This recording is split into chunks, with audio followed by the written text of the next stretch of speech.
The NFL just pulled the most cringeworthy and head-scratching stunt to cater to the bigoted values of Donald Trump, and trust me, it's going to change the way you see this Sunday's Super Bowl. The backlash has been fierce, and I have all the details coming up next. More than 50% of NFL players are black, and some of the league's policies have been progressive and forward-thinking. But at other times, the league feels like it's mostly run by old white billionaires. That's because it is. Old white billionaires. Where have I heard that before? Well, I've heard it every day in 2025 because those are the people who appear to have the most affinity for the policies and values of Donald Trump, and the kind of people who have been seen kissing his ring lately to garner future favor for their business interests. And today, the NFL did something so disappointing, so egregious, and so obvious that they're kissing the ring of Donald Trump. I'll share the breaking story in just a minute, but first I want us all to remember that it wasn't too long ago when the NFL stood up and spoke out against the bully racist. Wouldn't you love to see one of these NFL owners, when somebody disrespects our flag, to say, get that son of a bitch off the field right now, out, he's fired. He's fired! There are no SOBs in this league. These are men that work hard, of integrity. I know for a fact that I'm no son of a and I plan on continuing forward and doing whatever I can from my position to promote the equality that's needed in this country. We will not be divided by this. We got a group of men in there, man, that come from different socioeconomic backgrounds, races, creed, ethnicities, and religions, and so forth. That's football. That's a lot of team sports. But because of our position, we get drugged into, to be quite honest with you. And so some have opinions, some don't. We wanted to protect those that don't. We wanted to protect those that do. That's going on all over the league. Players, I'm sure, were very emotional in these team meetings. President Trump's speech was an assault, on our most cherished right, freedom of speech. And collectively, we felt like we had to, do something. There's only a few times in a man's life where you have a chance to stand up for something that you believe in and make a statement. So today I thought that was that chance, and I took it.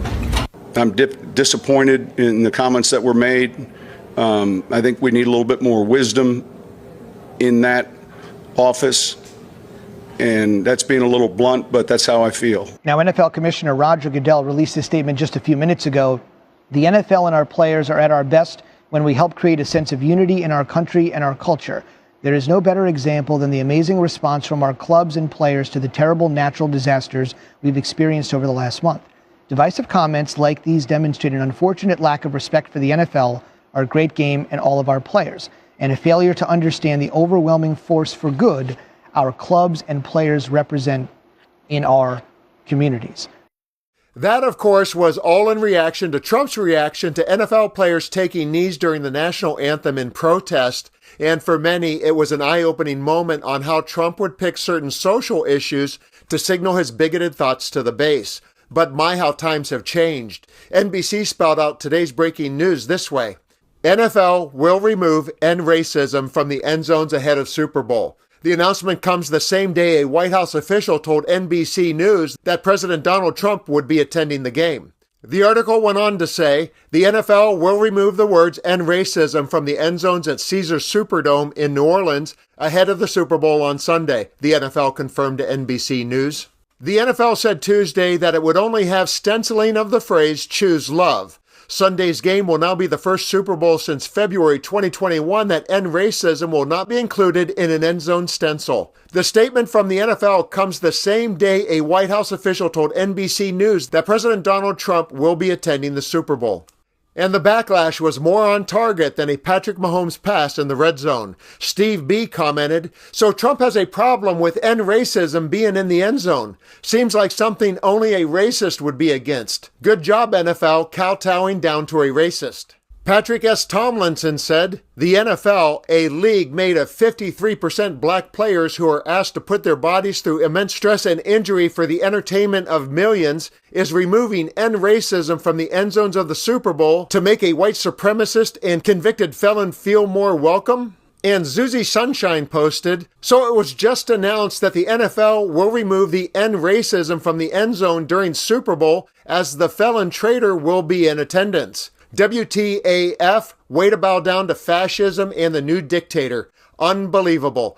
Country over party. Why don't you just fly the Nazi flag? Donald Trump has always made everything about himself, and now he has his sights set on the biggest stage in America, the Super Bowl.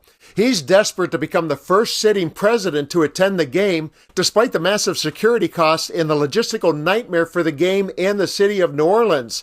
And you just know that the man-child will be grinning ear to ear if a player scores a touchdown and does his stupid dance. But here's the kicker. The NFL, a $140 billion powerhouse, is bending over backward to avoid upsetting a bigot. They're so afraid of offending Trump that they're watering down any mention of social justice initiatives like end racism. Think about that. One of the most influential sports leagues in the world is giving their platform to a man whose entire platform is built on hate and division. This isn't just about football. This is about the world we live in, a world where institutions that should stand for progress are cowering to appease a wannabe dictator. This is mind-boggling.